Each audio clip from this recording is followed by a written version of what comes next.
یہ کہانی ایک زمین کی ہے جسے اللہ نے مبارک کہا، جہاں ابراہیم علیہ السلام، موسیٰ علیہ السلام اور عیسیٰ علیہ السلام نے پیغام دیا، جہاں سے محمد صلی اللہ علیہ وآلہ وسلم نے اپنا معراج کا سفر شروع کیا۔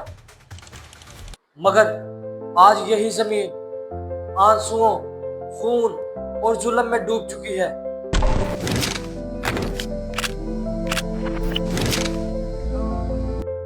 اس ویڈیو میں ہم جانیں گے کہ اسرائیل کیوں بنا، اسرائیل کو پیلسٹائن کی زمین ہی کیوں چاہیے، اور فلسطینی اکیلے کیوں ان کی مدد کو کوئی نہیں پہنچتا، اور کون اسرائیل کے ساتھ ہے۔ یہ کہانی صرف جنگ کی نہیں، انسانیت کے امتحان کی ہے۔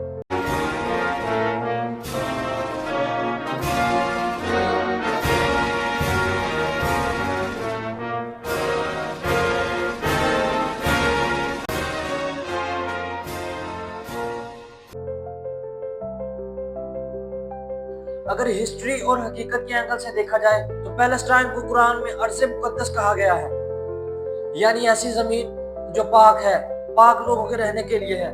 یہ وہی زمین تھی جہاں ابراہیم علیہ السلام آئے، موسیٰ علیہ السلام اپنی قوم کو لائے، اور جہاں عیسیٰ علیہ السلام پیدا ہوئے، اور جہاں سے محمد صلی اللہ علیہ وآلہ وسلم نے معراج کا سفر شروع کیا۔ یہودیوں کے عقیدے کے مطابق یہ جگہ پرومسڈ لینڈ ہے، یعنی اللہ نے ان کے نبی موسیٰ علیہ السلام کے ذریعے ان کی قوم کو کہا تھا کہ یہ زمین ان کو ملے گی۔ اس لیے جوڈائزم میں اس زمین کو ہولی کہا جاتا ہے، یعنی مبارک زمین کہا جاتا ہے۔ اسلام کہتا ہے کہ یہ زمین صرف یہودیوں کے لیے نہیں، یہ انسانیت کی وراثت ہے۔ قرآن پاک میں بنی اسرائیل کا ذکر ضرور آتا ہے، مگر یہ بھی لکھا ہے کہ جب وہ ظلم اور ناانصافی کریں گے تو یہ زمین ان سے چھینی جائے گی۔ یعنی دونوں ریلیجنز، اسلام اور یہودی، اس کو ہولی مانتے ہیں، یعنی مقدس مانتے ہیں، مگر اسلام کہتا ہے کہ اس زمین پر حق انہی کا ہے جو انصاف قائم کرتے ہیں اور انسانیت کے ساتھ حسن سلوک کرتے ہیں۔ 20ویں صدی کی شروع میں یورپ میں یہودیوں کو ڈسکریمنیشن کا سامنا تھا، لیکن ورلڈ وار 2 نے ان کی تقدیر کو ہمیشہ کے لیے بدل دیا۔ نیزی جرمنی کے لیڈر اڈولف ہٹلر نے جیوز کو ٹارگٹ کیا۔ 1939 سے 1945 کے درمیان ہولوکاسٹ ہوا، جس میں جرمنی اور آکوپائڈ یورپ کے درمیان کیمپس بنائے گئے۔ گیس چیمبر، فورس لیبر، سٹیریفیشن اور ایسٹیمیٹس کے مطابق 60 لاکھ یہودی قتل کیے گئے۔ اس ٹریجڈی نے دنیا کو شوک کر دیا۔ اس وجہ سے پھر یورپ کے زیادہ تر ملکوں نے یہ سوچا کہ جیوز کو ایک علیحدہ ہوم لینڈ ملنا چاہیے۔ زیونسٹ موومنٹ اصل میں 19 سینچری کے آخر میں شروع ہو گئی تھی، جس کا مین آئیڈیا تھا کہ جیوز دنیا کے مختلف کونوں میں اوپریسڈ ہو رہے ہیں، ان کی سیفٹی کا ایک ہی ذریعہ تھا کہ ان کے لیے ایک الگ اسٹیٹ بنائی جائے، یعنی جیوش اسٹیٹ۔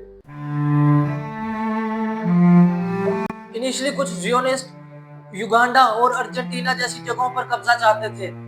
آخرکار ان کی نظر پیلسٹائن پر ٹک گئی، کیونکہ وہاں ان کا ریلیجیس اور ہسٹوریکل کنیکشن تھا۔ ہولوکاسٹ کے بعد زیونسٹ کو پوری دنیا سے سمپتی مل گئی۔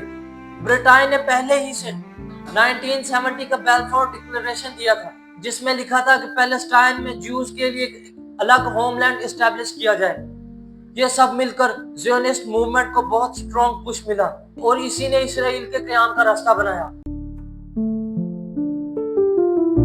1947 میں UN نے ریزولوشن 181 پاس کیا، جس کے مطابق پیلسٹائن کو 2 حصوں میں تقسیم کیا جائے گا، ایک جیوز کے لیے اور دوسرا عربز کے لیے۔ جیوز نے تو اسے قبول کرنا ہی تھا، مگر عرب نے اسے ریجیکٹ کر دیا۔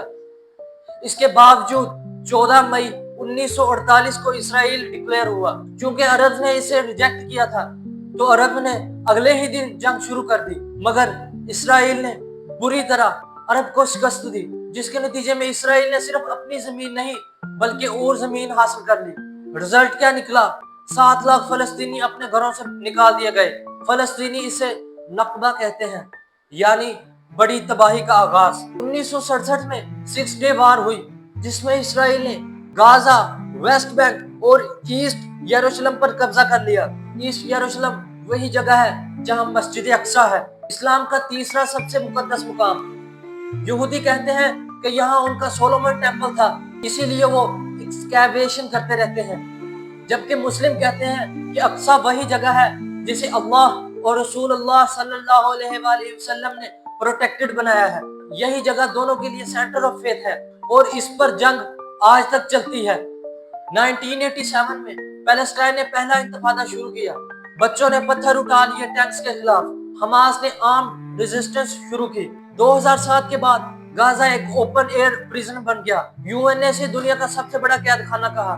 7 اکتوبر 2023 کے حماس کے اٹیک کے بعد اسرائیل نے غازہ تباہ کر دیا۔ یو این کے مطابق جنوری 2025 تک 63,000 فلسطینی شہید کر دیے گئے، 21,000 بچے ہمیشہ کے لیے اپاہج بن گئے، 80% سکول اور ہاسپٹل تباہ ہو گئے۔ ایک بہت ہی دل دہلا دینے والا واقعہ، 5 سالہ ہند رجب کی آواز نے دنیا کو ہلا کے رکھ دیا۔ ایک فون کال میں یہ آواز آئی، I am so scared, please come، مگر مدد کبھی نہیں آئی۔ 2025 میں وینس فلم فیسٹیول میں اس پر فلم بھی بنائی گئی، دا وائس آف ہند رجب۔ نہ صرف سیاست اور فوج کے میدان میں بلکہ کھانے پینے اور دواؤں کے میدان میں بھی فلسطین اکیلا ہے۔ زیونسٹ آئیڈیالوجی کے اندر ایک تھیوری ہے، دا گریٹر اسرائیل پلان۔ اس کے مطابق اسرائیل ایجپٹ سے عراق تک ایکسپینڈ کرے گا، یعنی اس میں ایجپٹ، جارڈن، سیریا، عراق، لبنان اور سعودی عربیہ کے پارٹس ملتے ہیں۔ سب اوپنلی یہ ایکسپٹ نہیں کرتے، مگر زیونسٹ لٹریچر، کچھ پولیٹیشنز اس ڈریم کو اوپنلی ڈسکس کرتے ہیں۔ اب سوال یہ پیدا ہوتا ہے کہ اتنا کچھ جاننے کے باوجود بھی اسرائیل کو سپورٹ کون کرتا ہے؟ سب سے بڑا سپورٹر ہے امریکہ، ہر سال $3.8 ملین ملٹری ایڈ دیتا ہے۔ یہاں پہ ایک سوال پیدا ہوتا ہے، اگر امریکہ ان کو اتنا خرچہ دیتا ہے، اتنی ملٹری ایڈ دیتا ہے، تو امریکہ کو اس کا کیا فائدہ؟ تو فائدہ یہ کہ اسرائیل ان کا سب سے مین اور سٹرونگ آلہ ہے مڈل ایسٹ میں، جو آئل ریچ ریجن پر نظر رکھتا ہے۔ یورپ بھی سپورٹ کرتا ہے آرمز ٹریڈ اور پولیٹکس کے لیے۔ کچھ عرب ریجیمز بھی سیکرٹ ڈیل کرتی ہیں کیونکہ ان کے لیے کرسی ضروری ہے، انسانیت اور انصاف نہیں۔ پیلسٹینین لیڈرشپ ڈیوائڈ ہے، غازہ میں حماس اور ویسٹ بینک میں فتح۔ آج کل مسلم ملکوں کی سیاست اپنے فائدے کے لیے چلتی ہے، مگر کچھ ملکوں نے آواز بھی اٹھائی ہے۔ ترکی، ایرڈوغن اوپن یہ پوز کرتے ہیں، ایران ریزسٹنس کو سپورٹ کرتا ہے، قطر ہیومینٹیرین ایڈ دیتا ہے، جبکہ پاکستان میں بھی آئے دن فلسطینیوں پر ہوئے ظلم کے خلاف آواز اٹھاتے ہیں، ریلیاں نکلتی ہیں اور دنیا بھر کے لوگ BDS موومنٹ چلاتے ہیں۔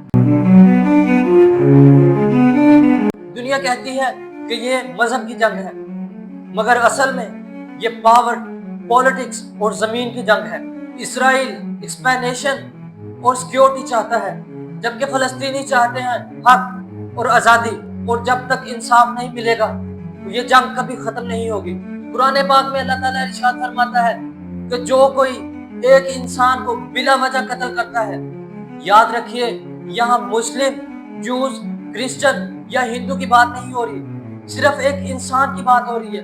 جو کوئی انسان کو بلا وجہ قتل کرتا ہے گویا اس نے پوری انسانیت کو قتل کیا، اور اس کے برعکس جو کوئی ایک انسان کو بچاتا ہے گویا اس نے پوری انسانیت کو بچایا۔ پیلسٹائن کی کہانی صرف ایک قوم کی کہانی نہیں بلکہ پوری انسانیت کا امتحان ہے۔ سوال یہ ہے کہ کیا ہم خاموش رہیں گے یا ظلم کے خلاف آواز اٹھائیں گے؟ اپنی رائے کمنٹس میں ضرور بتائیں۔ امید کرتا ہوں کہ آپ کو یہ ویڈیو اچھی لگی ہوگی۔ اگر ویڈیو اچھی لگی ہو تو ویڈیو کو لائک کریں، شیئر کریں اور سبسکرائب کرنا مت بھولیے گا۔ ملتے ہیں اسی طرح کی ایک اور دلچسپ ویڈیو کے ساتھ، تب تک کے لیے اللہ حافظ۔